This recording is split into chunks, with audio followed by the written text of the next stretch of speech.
lot of things that have happened. And I was so glad at wala pa akong nisa na sinabing ito ay isang pagkatalo. Kundi palagi panalo, mga kapatid. I was so glad and I really miss you. That I am here. Sa inyo po lahat. Nakikita ko, some are still new to my face. Some are as old as me. Walang pinag-iba yung iba, kagaya ko. Brother Sam, hindi ka nag-iisa. And so, sabi po ng isang kapatid na we are expecting too much from wow. So, sariling kayod po ako. But I did not regret because there are a lot of things that I have learned. There are a lot of things that I have enjoyed. And there are a lot of wisdom I have attained. Thank you so much. Praise be to God.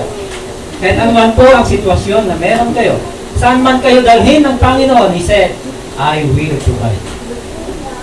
And today, Philippians 3:12 to 14, you're on the way. We have the mission, kagaya po sa Tagaytay, kagaya dito. Hindi po kayo pinanganak na mag-enjoy at maghirap. But you have a mission. We have a mission. Ano po ang mission natin, mga kapatid? Philippians chapter 3 verse 20, ano? Philippians chapter 3 verse 20, this is our mission. For our citizenship is in heaven. It is in heaven, from which also we eagerly wait for a Savior, the Lord Jesus Christ.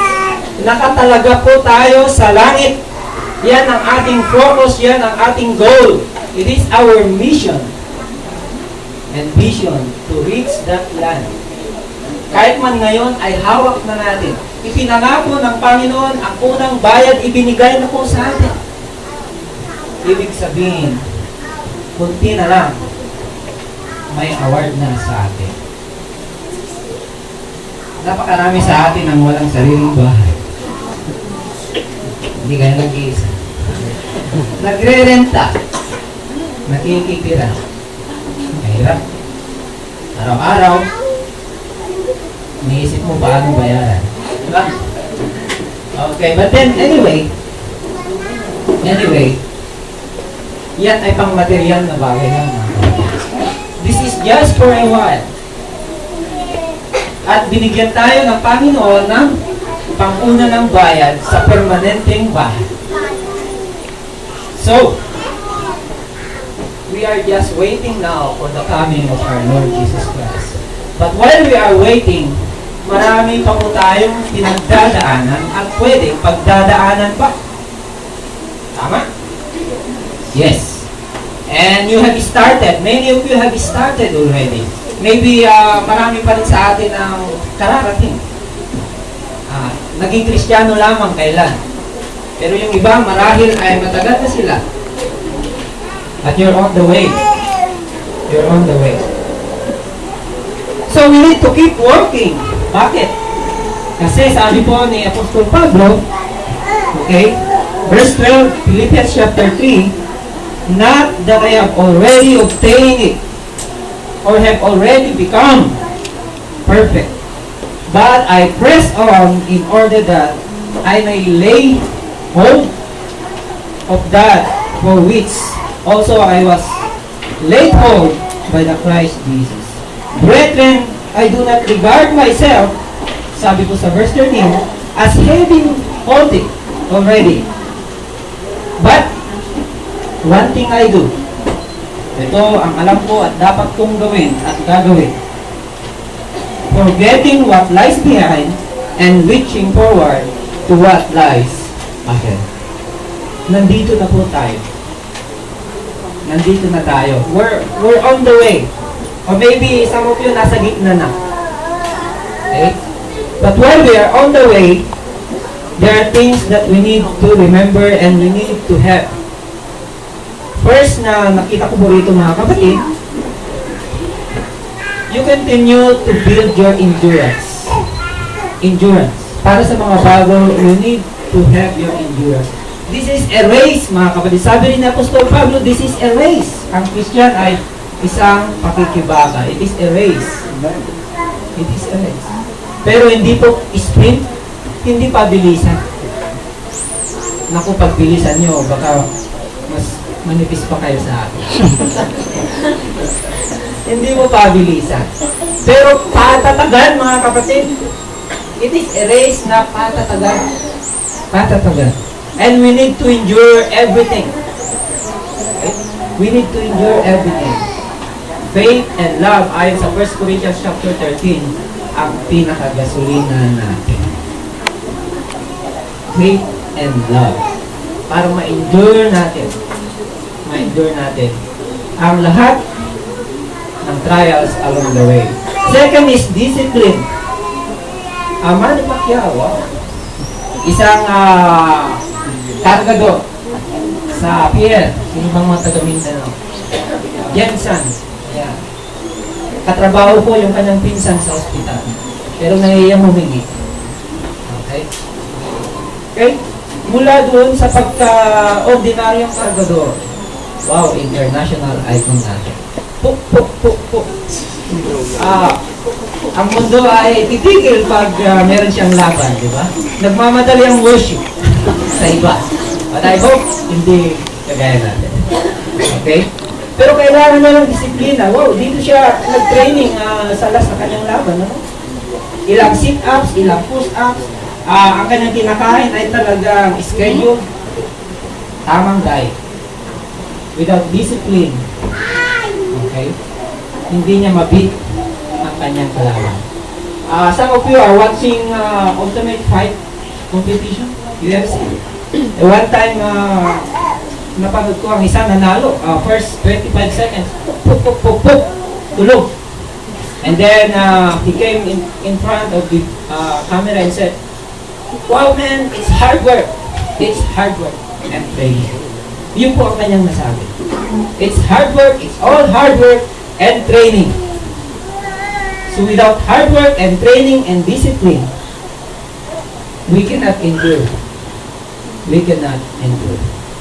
Tayo nagpapasalamat at meron tayong mga kapatid na palaging nagpapatuloy, nagpapaalala sa atin. Even though sometimes nakakasawa. Diba? Pero there are times na napaka-amis. Siyempre. Okay? We need discipline. Next is proper priority.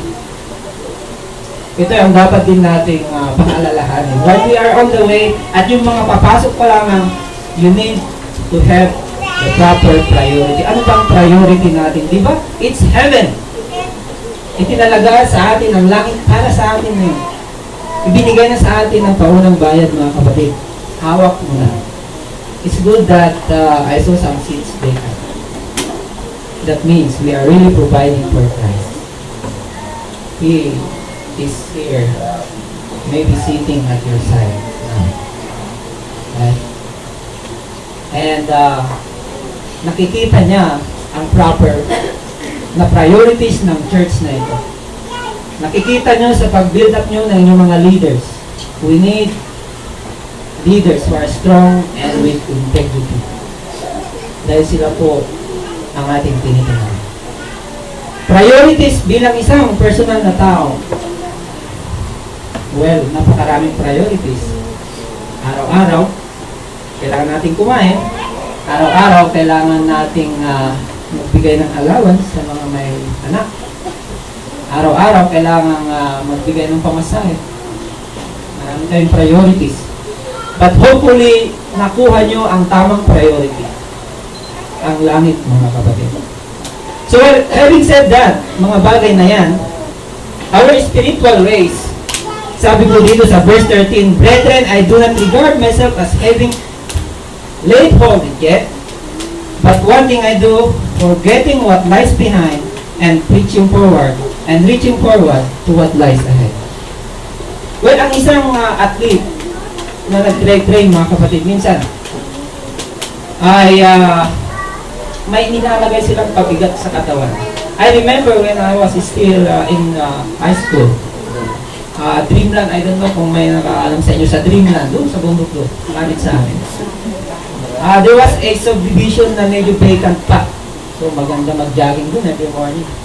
Nag-jogging ako, may mga sumasabay din.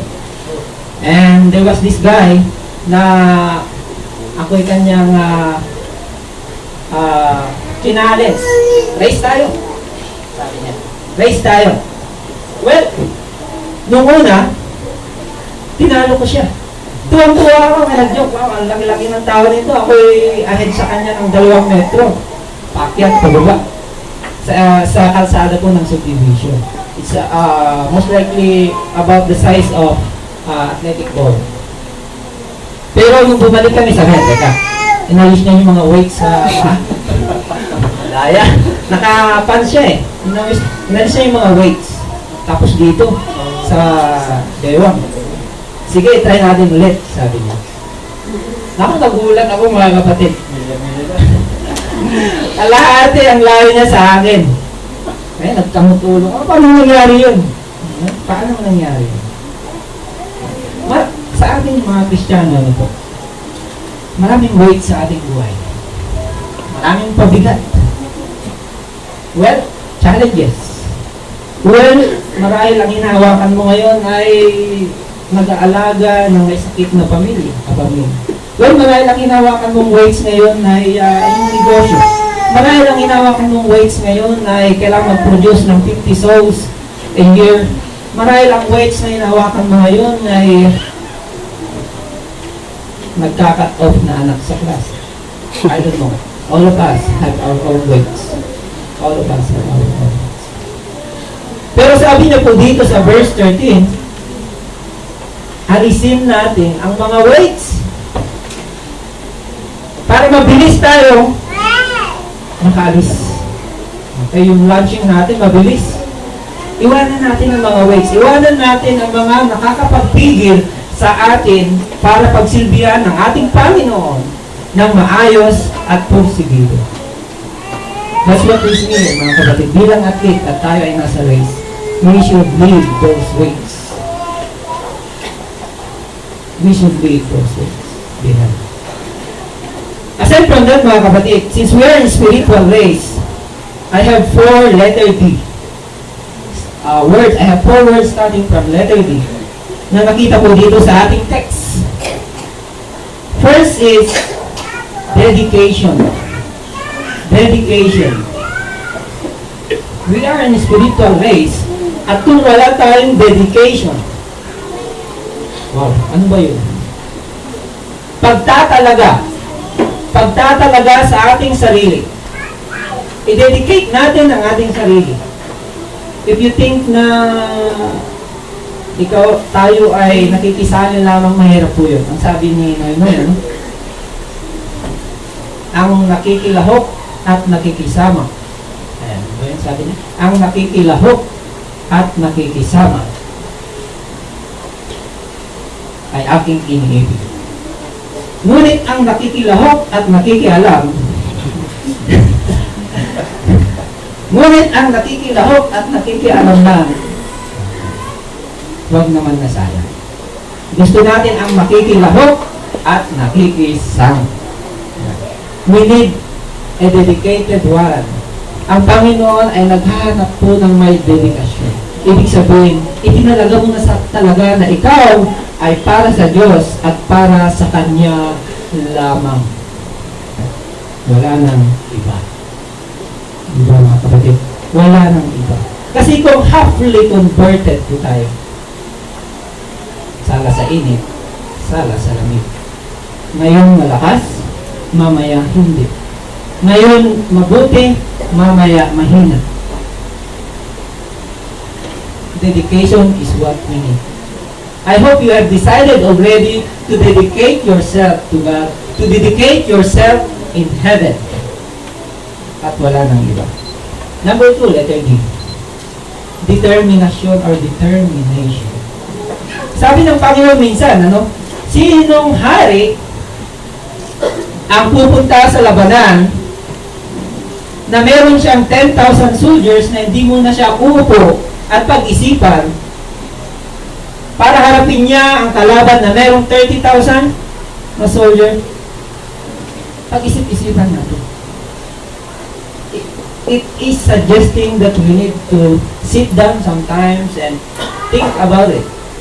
Are we really determined to do it? Determinado po tayong i-finish yung race, mga kapatid. There are weights here and there. There are weights here and there. Well, malala nyo, ano?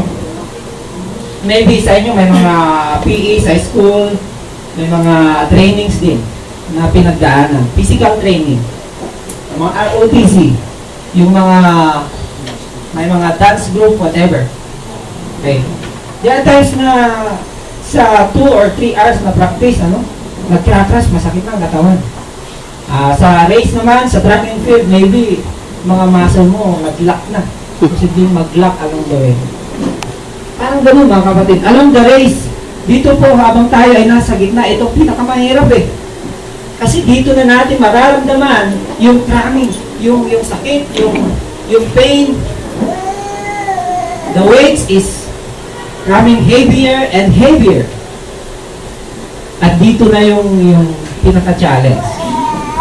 Yung gitna ng race po natin. Okay? Tayo ba ay titigil na o ipagpapatuloy natin? Nandun na yung pag-iisip natin. Pagpapatuloy pa o hindi na? Okay? There is the finish line. Kung hindi natin pagpatuloy, paano tayo makakarating tuloy? It will never happen kung hindi tayo magpapatuloy. We should be determined kahit anong mangyari. Darating at darating tayo doon kahit man tayo medyo late, kahit man tayo natumba. There was this Olympics ng mga minsan may kapansanan.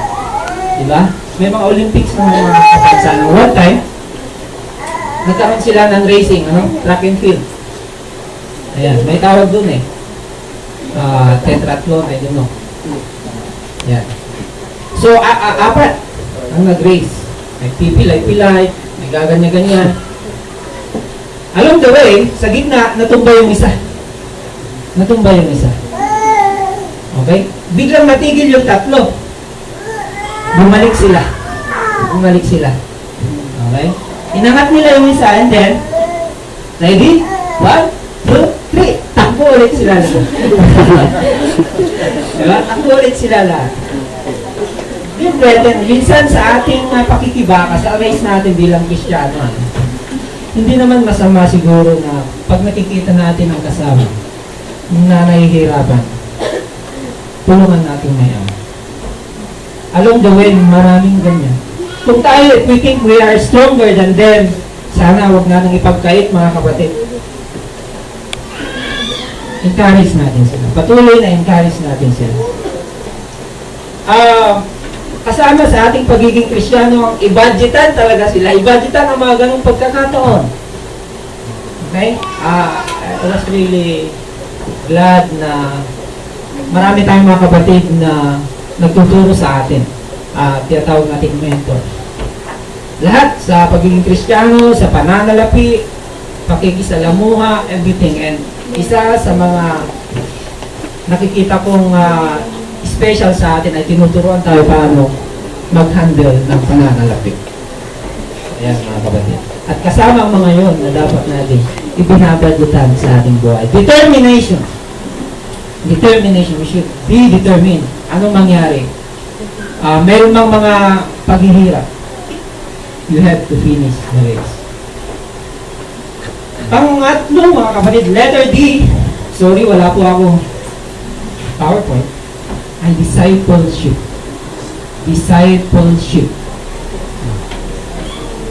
Maraming tao ang gustong maligtas. Siyempre naman. Marami. But they are not willing to be discipled. Discipleship. Ayaw nilang sumunod. Or minsan susunod. Minsan hindi. But discipleship is a total surrender sa ating master, sa ating teacher, ang ating Panginoong Hesus. Discipleship requires, sabi ko ng Panginoon, deny yourself. Anyone who wishes to come after me, follow me, deny yourself. Yun ang sabi ng ating Panginoon. Kasi it's either na kung ayaw natin i-deny ang iba, yung iba lang gusto natin, then half-half. Half Christian, half. Mahirap po tayo makausap, mga kapatid. Our race will be stop over, go again, stop over, bukas na ulit. Alright, that's what will happen. Alright, that's third. Pangatlo, mga kapatid, discipleship. Pangalawa sa discipleship na idea is, alam niyo sa Bible, one time nakinig ako sa lecture sa Cavite. There are more than 120 plus na salita ng discipleship, word discipleship sa New Testament. At 3 lang yung word ng Christian or Christian, being a Christian. 3 lang. So, ibig sabihin, there's something in that word, discipleship. Talagang pinapakita ng Panginoon, napaka-importante ang discipleship. Importante na tayo ay fully converted, ang ibig sabihin mga kapatid. Alright? And pang-apat, but not the least, ito ang lahat ay magiging challenge sa atin lahat. Disappointment management. Along the way, there will always be disappointment. Dati-dati sa Tagaytay, mga kapatid, nakabaptize tayo ng 60 souls. Sa first 6 months hanggang 1 year. Wow, ang bilis. Pero buhos talaga ang pawis at pagod at trabador. No? Ayan. Pero after that, umalis yung mga dalaga, binata, nagwapo. Sila ang hinahanap ng mga kabataan. Alright? Dahil wala na sila at hindi naman sa akin naiwan yung kanilang loyalty, yung iba, hindi nagpatuloy. It was disappointing. There will be disappointment. Meron at meron. Along the way, sigurado po yan. Lahat tayo will meet those times of disappointment. Pero ang importante po rito, paano natin hinaharap at paano natin hinahawakan ng mga bagay na ito.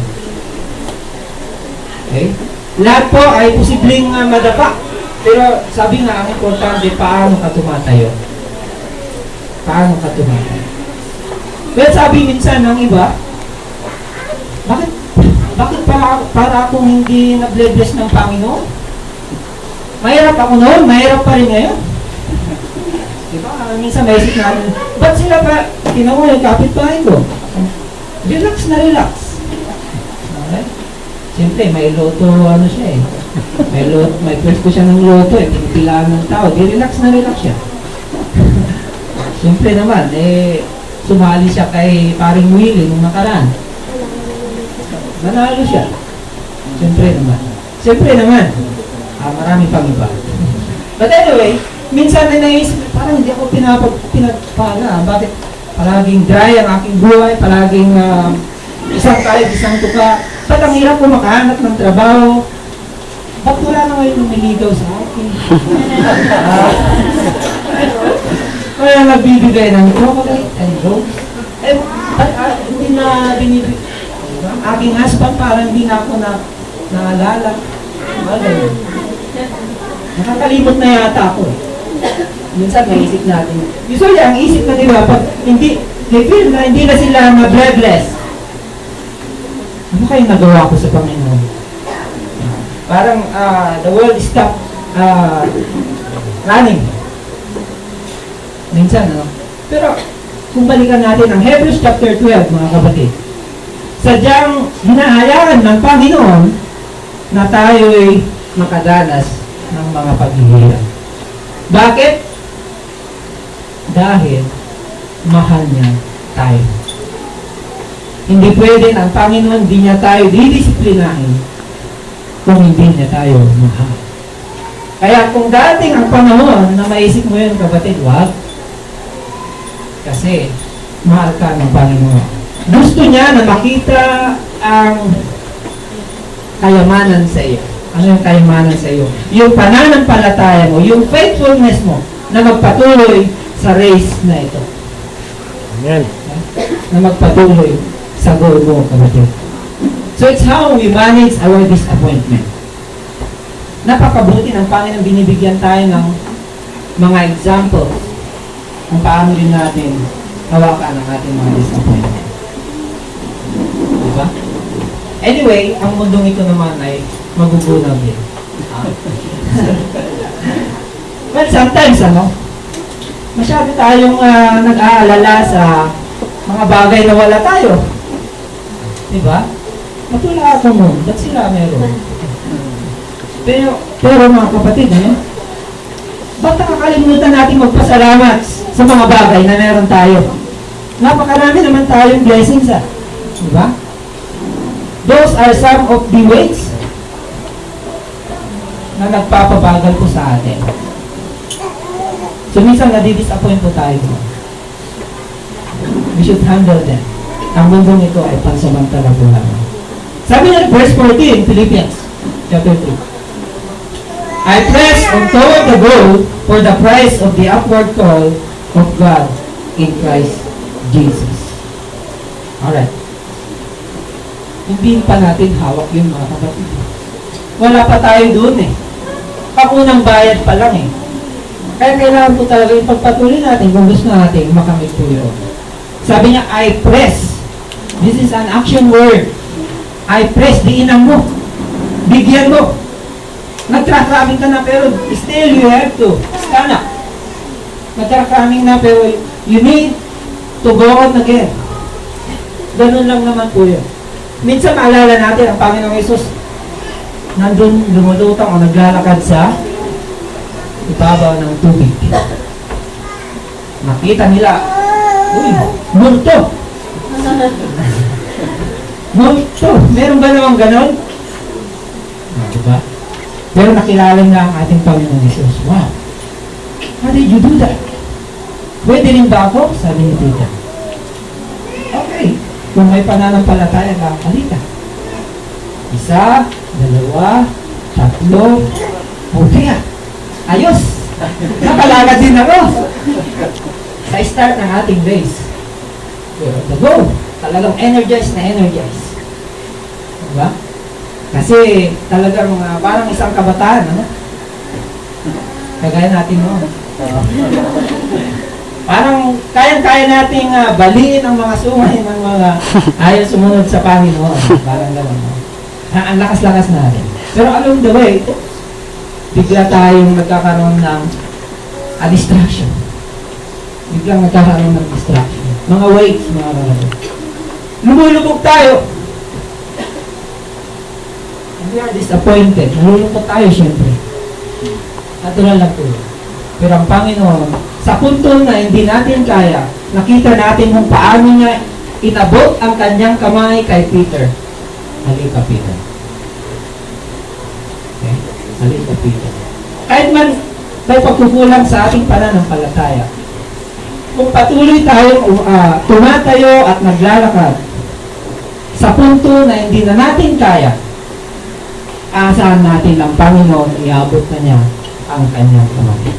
He will fill up those spaces na hindi na natin kayang gawin pa. Yan po ang ating race. Kaya minsan sabi ko sa isang kapatid, there's only one way to end up all. To keep up. To keep up. Okay? So to keep up, mga kapatid. Let's keep up. Alright, so last but not the least, kasi binigyan na po ako ng ilang minuto. Sabi isang oras daw, paano kung magutulog na sila, brad? Sige, end na. Alright. I know na marami pa po tayong gagawin. So anyway, to end up our message, mga kapatid, may nawawala akong passage. Sino kumawa sa ating passage? Okay, nandito pa rin po tayo sa Philippians 3:14. Ano po? Philippians 3:14.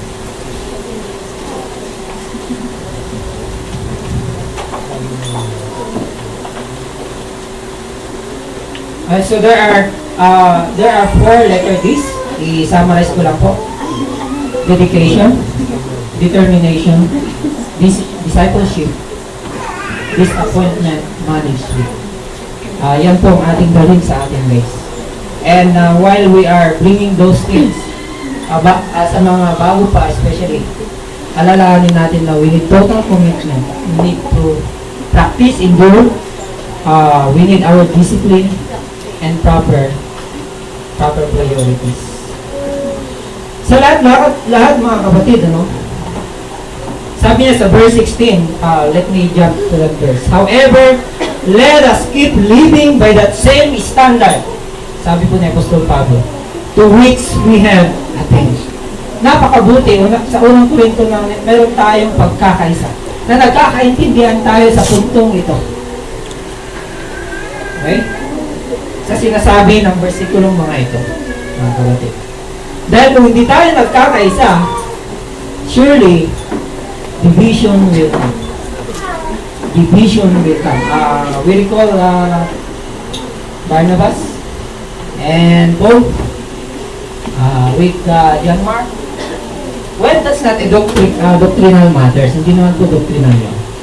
There are times na pag ating tingnan ang ating buhay, maraming bagay na pinoproblema at pinag-aawayan natin na hindi naman patungkol sa atin. Diba, sa mga couples minsan, patungkol naman sa iba. Diba? Eh bakit tayo nagbubunuhan? Or patungkol naman sa material ng bagay. Pero sadyang napakagaling ang ating kalawat Ginoo. The devil, like a roaring lion.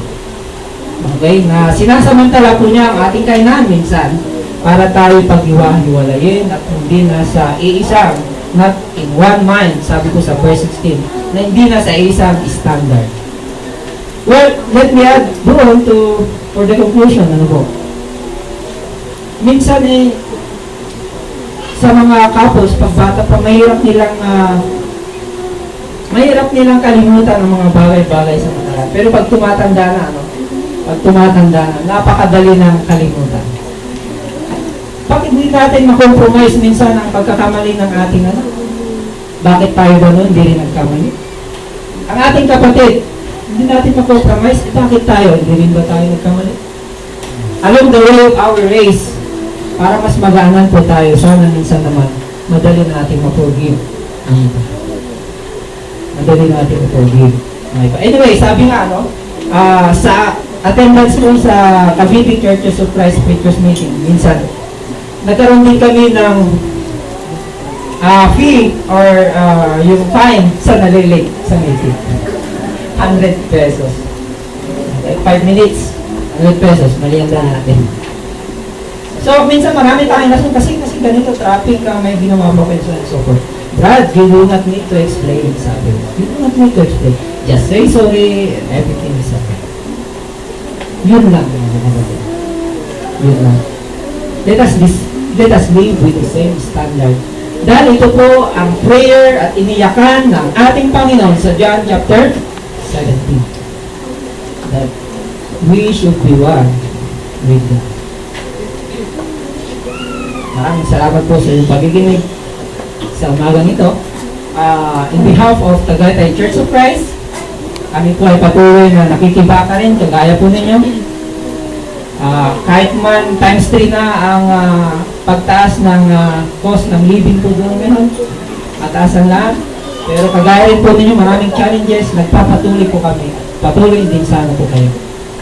In behalf of the church in Tagaytay, we leave you the blessings of peace and harmony in this family of God. Maraming salamat.